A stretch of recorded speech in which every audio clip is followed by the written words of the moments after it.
उत्तर प्रदेश में राजनीति में सीएम योगी ने कराई फिर से अब्बाजान की एंट्री। कानपुर में कार्यकर्ता सम्मेलन में ओवैसी पर जमकर बरसे। ओवैसी को बताया समाजवादी का सहयोगी। योगी ने ओवैसी के शाहीन बाग वाले बयान पर किया पलटवार। कहा, ओवैसी के अब्बाजान ये समझ ले गड़बड़ी करने पर हमें समझाना आता है। जय श्री राम के गूंजे नारे। इस अवसर पर चाचा जान और अब्बा जान के नैया से कहूंगा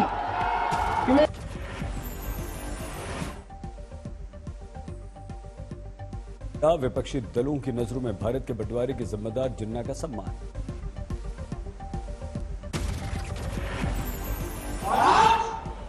जो लोग जिन्ना को याद करते हैं उनको चुनाव में मुंह तोड़ जवाब देना ये राष्ट्रवादी ताकतों का काम होता है। नड्डा बोले, मेरी पार्टी में मोदी योगी जैसे एक से बढ़कर एक नेता, लेकिन दूसरी पार्टी में मैं और मेरा बेटा।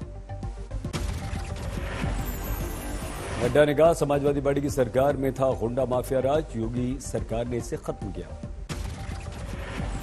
नड्डा बोले, योगी राज में कानून व्यवस्था के साथ स्वास्थ्य व्यवस्था भी ठीक हुई। 2022 को गति देने कानपुर पहुंचे बीजेपी अध्यक्ष नड्डा। सीएम योगी यूपी बीजेपी अध्यक्ष स्वतंत्र देव सिंह से मिले। कानपुर में नड्डा ने करतारपुर कॉरिडोर खोलने का उल्लेख किया। कहा, पीएम मोदी ने बहुत से काम किए, जो बोले सो निहाल के गूंजे नारे। जेवर एयरपोर्ट के भूमि पूजन साइट पर जाएंगे योगी, तैयारियों का लेंगे जायजा। 2022 के लिए 25 नवंबर को बीजेपी रखेगी बुनियाद। पीएम जेवर एयरपोर्ट का करेंगे भूमि पूजन। मायावती की प्रेस कॉन्फ्रेंस, अखिलेश सरकार पर किया वार। कहा, अखिलेश सरकार ने मेरे कामकाज का लिया था श्रेय, अब बीजेपी ले रही। मायावती ने बताया चुनावी प्लान, 86 सुरक्षित सीटों पर बीएसपी का रहेगा विशेष जोर। ब्राह्मण वोटरों पर मायावती की नजर। बोली, बीएसपी ने ब्राह्मण समाज को जोड़ने पर जोर दिया है।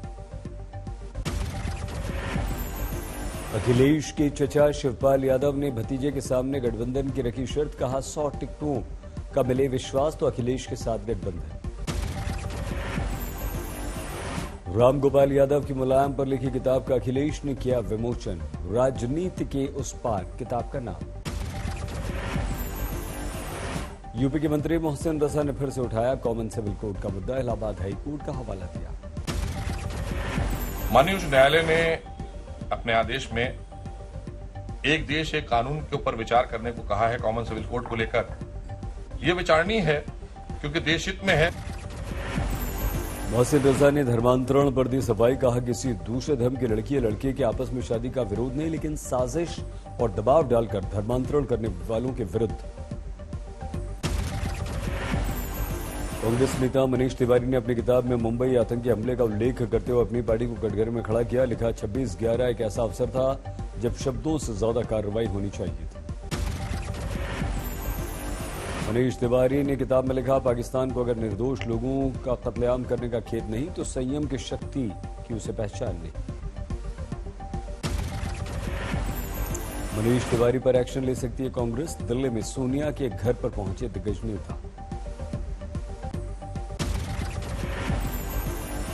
कांग्रेस की अनुशासनात्मक समिति के अध्यक्ष के एंटनी आनंद शर्मा सोनिया से मिले। कांग्रेस को सताया डर, चुनावी मौसम में आई मनीष तिवारी की किताब से हो सकती है फजीयत। 26/11 हमले से इतर दूसरे मुद्दों पर घिर सकती है कांग्रेस।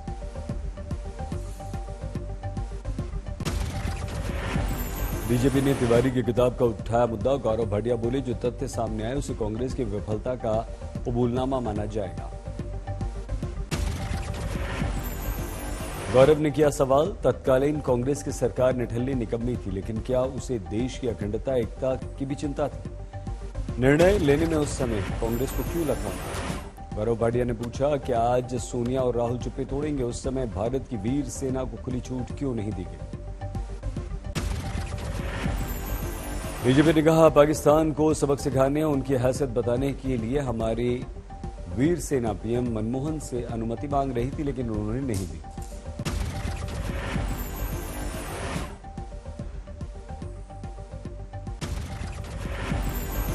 गौरव बोले, पुलवामा हमले के बाद कांग्रेस सरकार मोदी सरकार में अंतर साफ दिखाई दिया। अध्यक्षा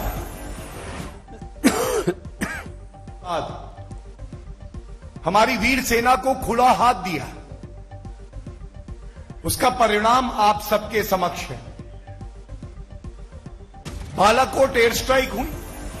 बीजेपी ने किया प्रश्न, सोनिया बताएं, पाकिस्तान के प्रति ऐसा कौन सा विशेष प्रेम है जिसने उन्हें रोका? क्या सोनिया को हमारी वीर सेना पर विश्वास नहीं?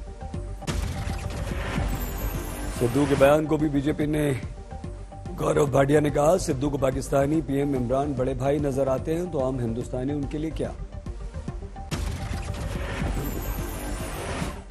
पिछले साल अमेरिकी राष्ट्रपति ने भी एक पुस्तक में लिखा था, 26/11 के समय मनमोहन का मौन हो जाना समझ से परे था। कांग्रेस नेता मणिशंकर अय्यर के विवादित बोल की नई किश्त, मोदी सरकार पर अमेरिकी परस्ती का आरोप लगाया गया। 2014 के बाद हम यूएस के गुलाम हो गए। दिल्ली में बड़ी रैली करने की तैयारी में कांग्रेस, संसद सत्र से पहले या इसके दौरान होगी रैली। दिल्ली के सीएम अरविंद केजरीवाल के पंजाब दौरे का दूसरा दिन, प्रेस कॉन्फ्रेंस में पंजाब में शिक्षा स्वास्थ्य का उठाया मुद्दा। कांग्रेस में भी बहुत सारे लोग हमारे संपर्क में हैं, पर हम उनका कचरा लेना नहीं चाहते। पंजाब में ऑटो रिक्शा वालों को लुभाने में जुटे केजरीवाल, लुधियाना में ऑटो चालक के घर किया डिनर। त्रिपुरा के मामले पर सुप्रीम कोर्ट में सुनवाई, टीएमसी ने बिप्लब देव सरकार के विरुद्ध अवमानना की अर्जी दायर की। बीजेपी और टीएमसी कार्यकर्ताओं के टकराव के बीच दिल्ली पहुंची ममता, 24 नवंबर को पीएम से मिलेंगी। आज सोनिया से मिल सकती हैं ममता, विपक्ष को लामबंद करने की कोशिश। अमित शाह से मिले टीएमसी नेता स्वागत राय, ज्ञापन सौंपा। सयोनी घोष को मिली जमानत, हत्या के प्रयास में पुलिस ने गिरफ्तार किया था। अभिषेक बनर्जी को त्रिपुरा में रैली की इजाजत नहीं, आज दिल्ली पहुंचेंगे। हावड़ा में तृणमूल के अल्पसंख्यक नेता की गोली मारकर हत्या, बढ़ाई गई सुरक्षा। हावड़ा में टीएमसी नेता की हत्या सीसीटीवी में कैद, भागते दौड़ते दिखे लोग। सीसीटीवी से पहचान कर आरोपियों की धरपकड़ में जुटी है पुलिस। पूर्व सांसद कीर्ति आजाद कांग्रेस छोड़कर टीएमसी में हो सकते हैं शामिल, इससे पहले बीजेपी छोड़कर कांग्रेस में आए थे। राजस्थान में थम नहीं रही गहलोत और सचिन के बीच जंग, मंत्रिमंडल विस्तार के बाद गहलोत के नए सलाहकार निर्दलीय विधायक का पायलट पर सीधा वार। सीएम गहलोत के नए सलाहकार रामकेश मीणा का बयान, अगर 2023 में सचिन को बनाया गया होता चेहरा तो राजस्थान में साफ हो जाएगी कांग्रेस। कहूंगा कि ऐसे व्यक्ति को जो राजस्थान में पहले ही गदर मचा चुका है, टिकट काट करके और पार्टी को भारी नुकसान कर चुका है, ऐसे व्यक्ति के नेतृत्व में अगर चुनाव हुआ 2023 का, तो मैं समझता हूं इससे बड़ी बुरी बात पार्टी के लिए, कांग्रेस पार्टी के लिए कोई हो नहीं सकती है। गहलोत के सलाहकार रामकेश ने कहा, जिन्होंने कांग्रेस सरकार को गिराने के लिए एड़ी चोटी का जोर लगाया, वो फिर से वापस आ गए। अगर आप देखोगे तो ये सीटें कमाने का जो दोष है, वो पूरा का पूरा दोष वो पायलट साहब का ही बनता है। फतेहाबाद में गुरुद्वारे में घुसे युवक को बुरी तरह से पीटा गया, बेदबी का लगाया आरोप, वीडियो वायरल। यूपी के फतेहपुर में समाजवादी पार्टी के नेता ने अपने गनर और समर्थकों के साथ मिलकर बीजेपी नेता को पीटा। गोरखपुर के चर्चित मनीष गुप्ता हत्याकांड में सीबीआई दर्ज करी दोस्तों के बयान। मुरादाबाद पुलिस ने कुत्ते को पीट कर मार डालने वाले शख्स पर केस दर्ज किया। यूपी के मिर्जापुर में शादी के दौरान खुशी में चलाई गई गोली से युवक की मौत।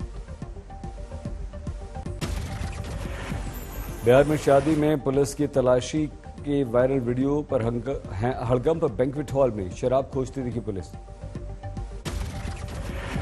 बैंक्वेट हॉल में पुलिस के छापे पर विपक्ष का हमला।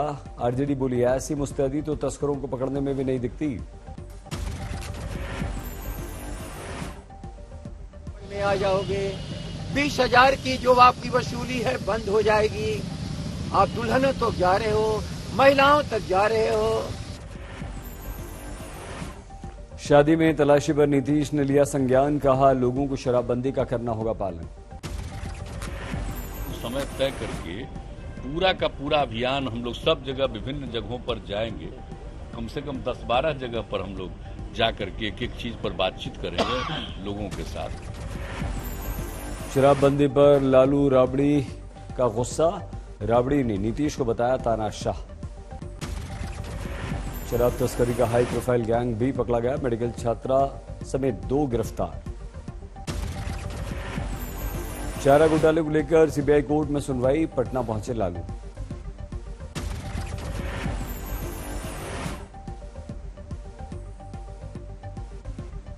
बिहार के औरंगाबाद में नक्सलियों ने मोबाइल टावर और पंचायत घर उड़ाया।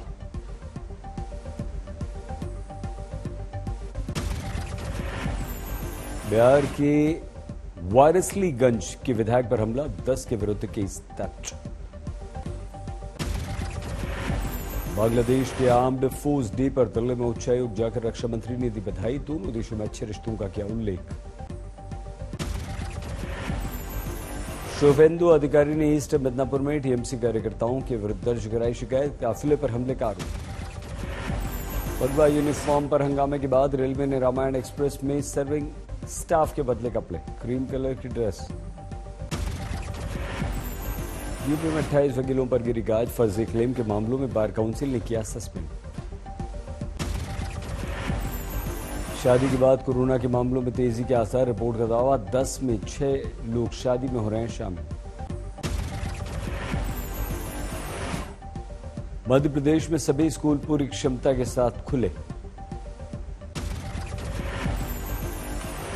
मध्य प्रदेश में महुआ से बनी शराब को कानूनी मान्यता। हेरिटेज लिकर शॉप से बिकेगी शराब। शादी के दिन दूल्हा नहीं आया तो दुल्हन ही पहुंची उसके घर। मां के साथ होने वाले ससुराल में दिया धरना।